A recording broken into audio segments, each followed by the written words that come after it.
Jawaban telak jaksa kenapa Nikita Mirzani ditahan ternyata terancam 12 tahun.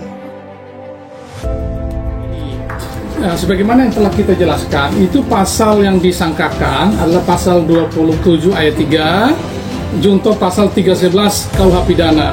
Itu hukuman maksimalnya 12 tahun penjara dan denda 12 miliar rupiah maksimum. Jadi semua kewenangan ada pada jaksa penuntut umum. Itu adalah suatu proses baku yang mana terjadi kehatian.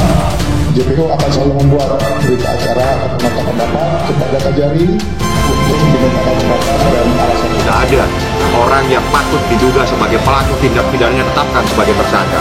Kalau memang dalam perkara itu, karena ini kasus penyekapan, tidak mungkin seseorang yang melakukan lebih dari, silakan tetapkan siapa lagi yang menjadi tersangka. Kenapa harus berputar-putar? Nah, ini semacam tidak menyangka, tidak menduga akan ditahan.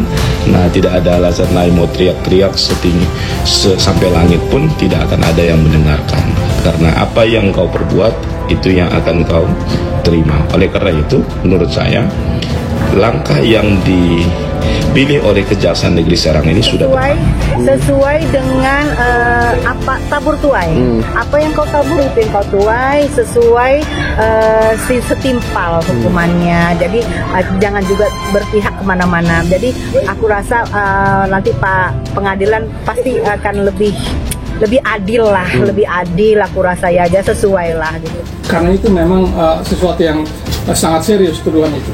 Ya, ini begini, ketentuan KUHP kita itu mengatakan bahwa asas-asas dalam hukum acara pidana kita adalah cepat.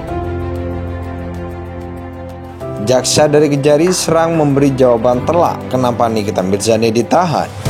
Guru Besar Unair Profesor Henry Subiakto dan pengacara Hotman Paris pun wajib baca. Sebelumnya Nikita Mirzani dijebloskan ketahanan oleh Kejari Serang saat pelimpahan tahap 2 berkas dan tersangka dari penyidik Polres Serang pada Selasa 25 Oktober 2022. Nikita pun langsung digiring ke rutan kelas 2B Serang. Nikita Mirzani tersangkut pidana dugaan pencemaran nama baik melalui Instagramnya yang dilaporkan di Toma Hendra, pasangan artis Nindi Ayunda. Penahanan Nikita Mirzani pun mendapat kritik dan pertanyaan dari berbagai pihak, diantaranya ada pernyataan dari Guru Besar UNER Profesor Henry Subiakto dan pengacara kondang Hotman Paris.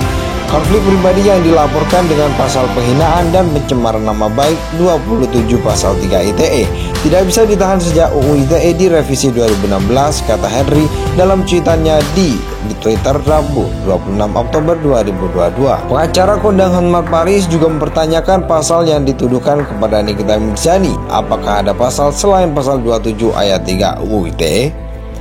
Karena kalau yang dituduhkannya hanya pasal 27 ayat 3 UU ITE, ancaman hukumannya hanya 4 tahun, kata Hotman Paris di video. Hotman Paris mengatakan menurut KUHP jika ancaman hukumannya di bawah 5 tahun, maka Nikita Mirzani tak boleh ditahan. Maka saya mau mempertanyakan kenapa kejaksaan selain pasal 27 ayat 3, apakah ada pasal lain yang dituduhkan kepada Nikita Mirzani? Tolong dijawab ini ke publik, kata Hotman. Di tengah banyak pertanyaan dan kritik soal penahanan terhadap Nikita Mirzani, Kejari Serang pun memberi jawaban telak. Kejari Serang Freddy D. Simajuntang menjelaskan penahanan Nikita Mirzani sudah sesuai prosedur karena ada 2 pertimbangan, yakni alasan objektif dan subjektif. Pertimbangan ditahan adalah terutama alasan objektif, yaitu pasal 21 ayat 4 bahwa ancaman pidananya di atas 5 tahun, kata Freddy. Freddy melanjutkan untuk alasan subjektif, yaitu pasal 21 ayat 1 KUHP yang menegaskan agar tersangka atau terdakwa tidak mengulangi perbuatannya, tidak melarikan diri dan tidak menghilangkan barang bukti. Kasih Intelijen Kejari Serang Reski Jusar dalam konferensi pers secara daring menjelaskan lebih detail lagi. Dia menyebutkan bahwa ternyata Nikita Mirzani tidak hanya dijerat menggunakan pasal 27 ayat 3 UU ITE.